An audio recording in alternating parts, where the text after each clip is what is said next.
एक तालाब में एक कछुआ रहता था। उसी तालाब में दो हंस भी तैरने आया करते थे। हंस बहुत हंसमुख और मिलनसार स्वभाव के थे, इसलिए कछुए और हंस में दोस्ती होते देर नहीं लगी। कुछ ही दिनों में वे बहुत अच्छे दोस्त बन गए। हंसों को कछुए का धीरे धीरे चलना और उसका भोलापन बहुत अच्छा लगता था। हंस बहुत बुद्धिमान भी थे। वे कछुए को अनोखी बातें बताते, ऋषि मुनियों की कहानियां सुनाते। हंस दूर दूर तक घूम कर आते थे, इसलिए उन्हें सारी दुनिया की बहुत सी बातें पता होती थी। दूसरी जगहों की अनोखी बातें वो कछुए को बताते। कछुआ मंत्रमुग्ध होकर उनकी बातें सुनता। बाकी तो सब ठीक था, पर कछुए को बीच में टोका टाकी करने की बहुत आदत थी। अपने सज्जन स्वभाव के कारण हंस उसकी इस आदत का बुरा नहीं मानते थे। गुजरते वक्त के साथ उन तीनों की दोस्ती और गहरी होती गई।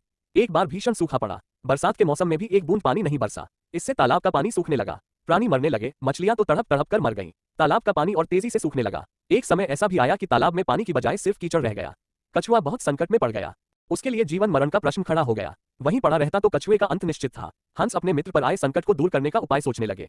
वे अपने मित्र कछुए को ढाढ़स बंधाने का प्रयास करते और हिम्मत न हारने की सलाह देते। हंस केवल झूठा दिलासा नहीं दे रहे थे, वे दूर दूर तक उड़कर समस्या का हल ढूंढते। एक दिन लौटकर हंसों ने कहा, मित्र, यहाँ से 50 कोस दूर एक झील है, उसमें काफी पानी है, तुम वहां मजे से रहोगे। कछुआ रोनी आवाज में बोला, 50 कोस? इतनी दूर जाने में मुझे महीनों लग जाएंगे। कछुए की बात भी ठीक थी। हंसों ने अक्ल लगाई और एक तरीका सोच निकाला। वे एक लकड़ी उठाकर लाए और बोले, मित्र, हम दोनों अपनी चोंच में इस लकड़ी के सिरे पकड़कर एक साथ उड़ेंगे। तुम इस लकड़ी को बीच में से मुंह से थामे रहना, इस प्रकार हम उस झील तक तुम्हें पहुंचा देंगे। उसके बाद तुम्हें कोई चिंता नहीं रहेगी। उन्होंने चेतावनी दी, पर याद रखना, उड़ान के दौरान अपना मुंह न खोलना, वरना गिर पड़ोगे। कछुए ने हामी में सिर हिलाया। बस लकड़ी पकड़कर हंस उड़ चले। उनके बीच में लकड़ी मुंह में दाबे कछुआ। वे एक कस्बे के ऊपर से उड़ रहे थे कि नीचे खड़े लोगों ने आकाश में अद्भुत नजारा देखा।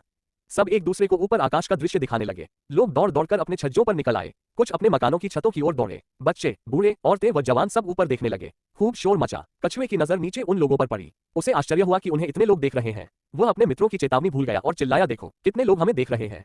मुंह खोलते ही वो नीचे गिर पड़ा। नीचे उसकी हड्डी पसली का भी पता नहीं लगा। सीख, बेमौके मुंह खोलना बहुत महंगा पड़ता है।